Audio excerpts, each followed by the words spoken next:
हाँ तो बच्चों नमस्कार, कैसे हैं। आशा है कि आप लोग मस्त होंगे, बिल्कुल अपने स्वस्थ होंगे और अपने पढ़ाई में ध्यान दे रहे होंगे। दोस्तों आज का एपिसोड है कक्षा 10 जो है ऑब्जेक्टिव्स को जो है अच्छी तरह से एनालाइज करने वाले हैं। तो आप लोग जो है इस वीडियो को अंत तक बनाए रखें और अपने दोस्तों को शेयर कीजिए, ठीक है। अब इस एपिसोड के माध्यम में 30 ऑब्जेक्टिव बताएंगे, ठीक है, जो कि बिहार बोर्ड से बहुत इंपॉर्टेंट है। तो आप लोग जो है इस क्लास को जो है मिस ना करें, ठीक है। तो आते हैं दोस्तों, बिना समय को पास करते हुए अपने मुद्दे की बात करते हैं, ठीक है। तो यहाँ पे क्या है, पहला इससे पहले जो है 1 एपिसोड हमने बताया है, जिनमें से 1 से लेकर 10 तक ऑब्जेक्टिव बताया है। आज जो है 11 से स्टार्ट करते हैं, ठीक है। CaOCl2 यानी कैल्शियम CaOCl2 का प्रचलित साधारण नाम क्या है? इसका जो है फेमस नाम क्या है? तो इसका फेमस नाम क्या है दोस्तों? विरंजक चूर्ण। क्या है? विरंजक चूर्ण। CaOCl2 का प्राचीन नाम क्या है जी? क्या बोलेंगे? विरंजक चूर्ण। अब यहाँ पे ये सवाल आता है कि विरंजक चूर्ण जो है ये किसमें उपयोग किया जाता है? यानी विरंजक चूर्ण होता है, ठीक है, और इसका उपयोग जो है कहाँ होता है? तो विरंजक चूर्ण का उपयोग जो है यानी पानी को, यानी जो हम लोग पानी जो पीते हैं ना, पानी जो पीते हैं और पानी में जो उपस्थित जो बैक्टीरिया होता है उस बैक्टीरिया को साफ करने में ये चीज किया जाता है। ये चीज मतलब पानी में डाला जाता है, ठीक है। जैसे कि मार्केट में जो बोतल जो आता है ना, उसमें विरंजक चूर्ण मिलाया जाता है और ये विरंजक चूर्ण क्या करता है जी? उस पानी को पीने योग्य बना देता है, ठीक है। समझ में आ गया? तो विरंजक चूर्ण जो है ये पानी में उपयोग किया जाता है, यानी पीने वाला पानी में उपयोग किया जाता है, ठीक है। CaCl2, ठीक है। अगला क्वेश्चन क्या है? निम्नलिखित में संश्लेषित सूचक कौन है? देखो सूचक जो है 2 प्रकार के होता है, एक प्राकृतिक सूचक, एक होता है संश्लेषित सूचक। प्राकृतिक सूचक जो है नेचुरल जो आता है, जो भगवान के द्वारा जो मतलब डायरेक्ट आता है, ठीक है। जैसे समझ लो जैसे कि हम लोग जो है एक प्राकृतिक है, ठीक है। देखो ये हम लोग का शरीर जो है प्राकृतिक है, ठीक है, और ये जो बाहरी से कोई स्ट्रक्चर नहीं बनाया। चलो ये जैसे कि ये हाथ है, ये तो प्राकृतिक का देन है ना, ठीक है। तो निम्नलिखित में से कौन संश्लेषित सूचक है? तो सूचक 2 तरह से बताया है, एक प्राकृतिक सूचक, एक होता है संश्लेषित सूचक। प्राकृतिक सूचक जो नेचुरल होता है और संश्लेषित सूचक जो लैब में बनाया जाता है, ठीक है। जैसे अब देखो ये हल्दी जो है ये क्या है? प्राकृतिक सूचक है। और लाल पत्ता गोभी ये भी प्राकृतिक सूचक है, ठीक है। और मेथिल और ऑरेंज ये क्या है? ये है संश्लेषित सूचक जो लैब में तैयारी किया जाता है, ठीक है। तो याद रखना, कभी कभी पूछ देता है कि इनमें से कौन प्राकृतिक सूचक है और इनमें से कौन संश्लेषित सूचक है। संश्लेषित सूचक जो लैब में तैयारी किया जाता है, ठीक है, प्रयोगशाला में उचित को बनाया जाता है। अगला लिटिस पत्र नहीं होगा जी। चलो अगला आ जाता है, कोई घोल नीले लिटिस पत्र को लाल कर देते हैं। यानी कोई घोल है, जैसे कि कोई घोल है, कोई क्या है? घोल है। अब ये घोल जो है क्षार है या अम्ल है, हमको पता नहीं, ठीक है। एक क्वेश्चन को जरा देखना है। कोई घोल यानी कोई घोल है, हमें पता नहीं कि वो क्षार है या अम्ल है। देखते हैं आगे क्या कह रहा है। कोई घोल नीले लिटिस पत्र को यानी नीले लिटमस को लाल कर देता है, तो उस घोल का पीएच मान क्या होगा? जैसे कि कोई घोल है और वो घोल से जो है क्या करता है? नीला जो लाल जो है नीला है, नीला लिटिस पत्र को यानी कोई नीला है उसको क्या कर देता है? लाल कर देता है। तो वो घोल कैसा होगा? क्षार होगा कि अम्ल होगा? तो दोस्तों इसके लिए हमने आप लोगों को ये बताया है, अगर इस तरह का अम्ल याद रखना कि कैसे पता करें कि अम्ल है या क्षार है। तो इसके लिए जो है ना अनिल याद रखना। क्या रखना? अनिल। क्या रखना? अनिल। यानी ओ से क्या होगा जी दोस्तों? अम्ल। ओ से अम्ल, नो से नीला और लो से लाल, ठीक है। तो अम्ल जो है नीला को क्या कर देता है? लाल कर देता है। जस्ट इसका उल्टा कर देना भाई, यानी क्षार क्या करता है? लाल लिटिस पत्र को क्या कर देता है? नीला कर देता है। अम्ल क्या करता है ब्रदर? अम्ल जो है नीला को लाल कर देता है। इस वर्ड को याद रखना है।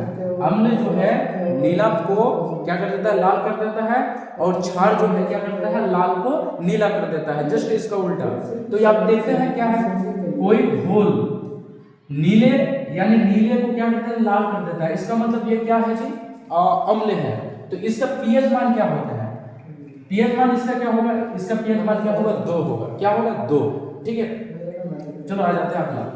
धोबिया सोडा का रासायनिक सूत्र बताइए। धोबिया सोडा का रासायनिक सूत्र बताइए भाई। इसका रासायनिक सूत्र क्या है, Na2CO3 और 10H2O। ठीक है, इसको याद रखना है, Na2CO3 और 10H2O याद रखना है। अगला आते हैं, प्लास्टर ऑफ पेरिस का रासायनिक सूत्र बताइए। प्लास्टर ऑफ पेरिस जो कि एग्जाम पॉइंट के लिए बहुत बहुत इंपॉर्टेंट है। ठीक है, प्लास्टर ऑफ पेरिस का रासायनिक, इसका ये भी पूछ रहा है कि प्लास्टर ऑफ पेरिस को किस तरह से तैयार किया जाता है। ठीक है, और इसका उपयोग जो है कहाँ कहाँ होता है, इस तरह का क्वेश्चन आता है जो कि सब्जेक्टिव में उसमें बताया है। ठीक है, प्लास्टर ऑफ पेरिस का रासायनिक सूत्र क्या होता है दोस्तों, क्या होगा, CaSO4 1/2H2O। ठीक है, CaSO4 1/2H2O जो कि इसका जो है कैल्शियम सल्फेट हेमीहाइड्रेट इसका नाम है। ठीक है, ओके, चलो अगला आ जाता है नेक्स्ट। धातु का प्राकृतिक होता है क्या, धातु का क्या प्राकृतिक होता है, तो धातु का प्राकृतिक क्या होता है दोस्तों, विद्युत धनात्मक होता है। क्या होता है, विद्युत धनात्मक। अगला आते हैं कि कौन धातु अधिक क्रियाशील होता है। ये जो है एग्जाम पॉइंट के लिए बहुत इंपॉर्टेंट है। ठीक है, एग्जाम पॉइंट के लिए बहुत इंपॉर्टेंट है कि कौन धातु अधिक अभिक्रियाशील है। ठीक है, अभिक्रियाशील है, तो क्या याद रखना है, मैग्नीशियम, क्या याद रखना है, मैग्नीशियम Ca Na और Ka। तो इनमें से कौन होगा दोस्तों, इसके लिए जो है ना आप लोगों को ये ट्रिक हम दिए हैं जी, इस ट्रिक को याद रखना है। ठीक है, ओहो, केदारनाथ का माली आलू जरा फीका पड़ा, यानी कैसे केदार, एन से नाथ, एन से नाथ, के ए से का, एम ए से माली, एल ए से आलू, जे एन से जरा, एफ से फीका, पी बी से परा है। ठीक है, यानी जो पहले आता है वही क्या है, अधिक क्रियाशील है। तो याद रखना, केदारनाथ का माली आलू जरा फीका परा, के NaCAMgLa ZnFeP और L। ठीक है, याद रखना। तो इनमें से कौन होगा, केदार, तो ये सबसे अधिक क्रियाशील कौन होगा जी, के होगा। ओके, उसी तरह हम लोग आ जाता है अगला कि कौन सा आधातु जिसमें करंट पास नहीं होता है। ठीक है, कौन सा आधातु कमरे के ताप पर द्रव होता है, यानी कौन सा आधातु है जो कमरे में रखेंगे, यानी बंद कमरा में रखेंगे तो उस कमरे की ताप से क्या हो जाएगा, द्रव, यानी पानी जैसा बन जाएगा। ठीक है, तो वो क्या होगा जी, ब्रेमीन, क्या होगा, ब्रोमीन। ठीक है, अच्छा एक क्वेश्चन ये भी आता है कि कौन सा धातु जो है, कौन सा आधातु विद्युत का क्या होता है, सुचालक होता है, तो क्या होगा, ग्रेफाइट। ठीक है, अगला जी, धातुओं की क्रियाशीलता का सही क्रम क्या है, धातुओं का क्रियाशीलता का सही क्रम, यानी इसका बढ़ते क्रम में कौन होगा। ठीक है, नहीं, घटते क्रम में लिखना होगा, यानी बड़ा से छोटा। ठीक है, बड़ा से छोटा, बड़ा से छोटा। तो इनमें से कौन होगा जी, क्रियाशील यानी बड़ा से छोटा। ठीक है, तो कौन होगा इसका आंसर, Na ZnMg और Cu। ठीक है, तो इसके लिए ये फॉर्मूला बहुत इंपॉर्टेंट है जी। ठीक है, रामबाग है, क्या लिखना है, के, केदारनाथ का माली आलू जरा फीका पड़ा, यानी के तो यहाँ ये नहीं है, Na यहाँ पे भी है, यहाँ पे भी है, यहाँ पे भी है। उसके बाद क्या है, C यहाँ पे नहीं, यहाँ पे भी नहीं है, यहाँ पे भी नहीं है, यहाँ पे भी नहीं है। तो Mg तो है भाई, तो यहाँ पे Mg नहीं है, यहाँ पे Mg है, यहाँ पे Mg है। देखिए दोनों में से कौन सही है, तो Mg। उसके बाद Al यहाँ पे भी नहीं है, Zn, तो यहाँ पे Zn है, तो इसका राइट आंसर क्या होगा, डी होगा। तो ये याद रखना है, केदारनाथ का माली आलू जरा फीका पड़ा।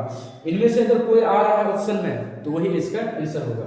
अगला, सबसे भारी धातु कौन है, सबसे भारी धातु कौन है, चलो वीडियो है, अरे हाँ, चलो सबसे भारी धातु क्या है, तो सबसे भारी धातु क्या है, यूरेनियम। ठीक है, ये यूरेनियम जो कि बहुत कीमती धातु है दोस्तों, और ये क्या है, भारी भी धातु है और बहुत महंगा भी है। ठीक है, बहुत करोड़ों दाम इसका है। ठीक है, एक 1 केजी का दाम कितना है, करोड़ों रुपया दाम है इसका, यूरेनियम का। ठीक है, चलो अगला हम लोग आ जाते हैं 20 नंबर तक, अब आते हैं 21 नंबर। तो बाबू हम लोग देखते हैं अगला टॉपिक क्या है, शीशा और टीन। शीशा और टीन, जो हम लोग शीशा चेहरा जो देखते हैं ना, शीशा और टीन के मिश्रण को क्या कहेंगे? यदि शीशा और टीन को यदि हम मिलाएंगे तो उस मिश्रण को क्या बोलेंगे? क्या बोलेंगे? सोल्डर। क्या बोलेंगे? सोल्डर। ठीक है, अगला शुद्ध सोना का व्यक्त किया जाता है, यानी शुद्ध सोना को किससे मतलब व्यक्त किया जाता है? ठीक है, तो कितना? 24 कैरेक्टर, 24 कैरेट। क्या? 24 कैरेट। ठीक है, अगला कौन सा धातु सर्वाधिक तन्यता होता है? यानी सर्वाधिक कौन सा धातु तन्यता का मतलब होता है, यानी उस पिघलाने के बाद जो है टाना जाता है, यानी घिस सकते हैं ना। ठीक है, तो क्या होगा? सोना जी। जैसे हम लोग चिलगम जो खाते हैं ना, चिलगम खाने के बाद इस तरह से जो तानते हैं, ठीक है, उसी तरह से ये है जी, कौन सा धातु सर्वाधिक तन्यता है? तो कौन होगा? सोना। -CO-COOH। ठीक है, इस अभिक्रिया से मूल को क्या कहते हैं? तो इस अभिक्रिया मूल को क्या बोलेंगे? बोलो। इस अभिक्रिया से को क्या बोलेंगे भाई? अम्ल बोलेंगे। क्या बोलेंगे? अम्ल। अगला ब्यूटन में कितने समावयव संभव होता है? ब्यूटेन में कितने समावयव संभव होता है? तो क्या होगा इसका राइट आंसर? 2 होगा। ठीक है, अगला एथिल अल्कोहल का IUPAC नाम बताइए। जब भी अल्कोहल रहेगा तो यहाँ पे नॉन होगा। क्या होगा? नॉन। तो क्या होगा? एथिनॉल। ठीक है, अगला कि सभी पौधा क्या होता है? सभी पौधा क्या होता है? सभी पौधा स्वकोषी होता है कि मिलित पौधा होता है या परजीवी होता है या निष्क्रिय?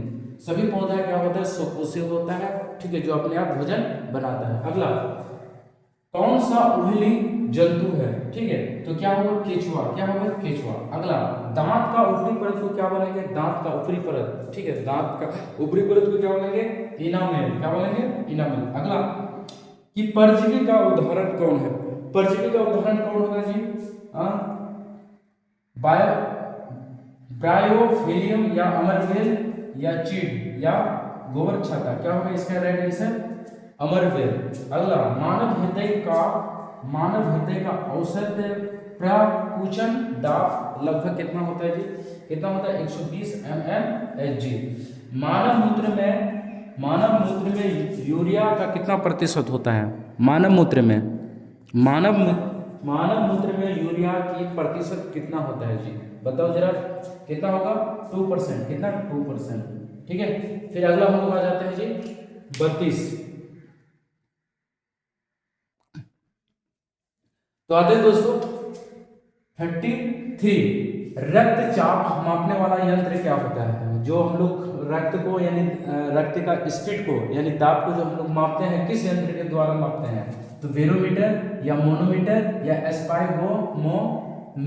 मैनोमीटर। ठीक है, तो इसका राइट आंसर क्या होगा? C नंबर होगा। अगला आते हैं शरीर को संतुलित बनाए रखता है, यानी शरीर को कौन सा भाग जो है पूरे शरीर को संतुलित बनाए रखता है? तो इसका राइट आंसर क्या होगा? सेरिबेलम। ठीक है, सेरिब्रम नहीं, सेरिबेलम। ये सेरिब्रम जो है मस्तिष्क का भाग है और ये जो पूरे शरीर को क्या बनाता है? संतुलित बनाए रखता है। ठीक है, अगला आता है मानव मस्तिष्क। ठीक है, मानव मस्तिष्क का औसत भार कितना होता है? ठीक है, इसका औसत भार कितना होगा? 1.4 kg, यानी 1 kg 4 ग्राम। ठीक है, 400 ग्राम। अगला मस्तिष्क का उत्तरदायक होता है। ये मस्तिष्क जो है क्या करता है जी? मस्तिष्क जो है सोचने के लिए होता है या हृदय संबंध के लिए या संतुलित शरीर को संतुलित बनाता है? तो क्या बोलना होगा जी? सभी। मस्तिष्क क्या करता है? सोचने का भी कार्य करता है, हृदय संबंध भी कार्य करता है और शरीर को क्या करता है? संतुलित बनाए रखता है।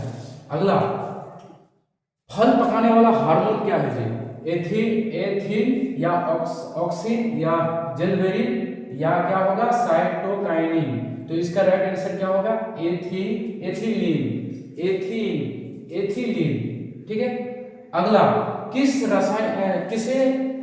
रासायनिक दूध कहा जाता है? रासायनिक दूध किसे कहा जाता है? तो उद्दीप या पाचन रस या हार्मोन, किसको बोलेंगे? इसका राइट आंसर क्या है? हार्मोन। ठीक है। सबसे छोटा अंतस्रावित ग्रंथि कौन है? ठीक है, अगर कहा गया कि मानव में सबसे छोटा अंतस्रावित ग्रंथि कौन होगा, इसका राइट आंसर क्या होगा? पेनियल। ठीक है, अगला लास्ट क्वेश्चन, रुधिर चाप नियंत्रित होता है तो इसमें क्या होगा? इसका राइट आंसर एड्रीनल द्वारा। किसके द्वारा? एड्रीनल द्वारा। तो दोस्तों यहाँ तक जो है ये एपिसोड जो है समाप्त हो चुका है। अगला जो एपिसोड जो है सब्जेक्टिव के लिए जो है एपिसोड बनाएंगे। तो इस वीडियो जो है इस वीडियो को आप लोग जो है अधिक से ज़्यादा से ज़्यादा शेयर कीजिए और लाइक कीजिए और अपने दोस्त को शेयर कीजिए। ठीक है, धन्यवाद।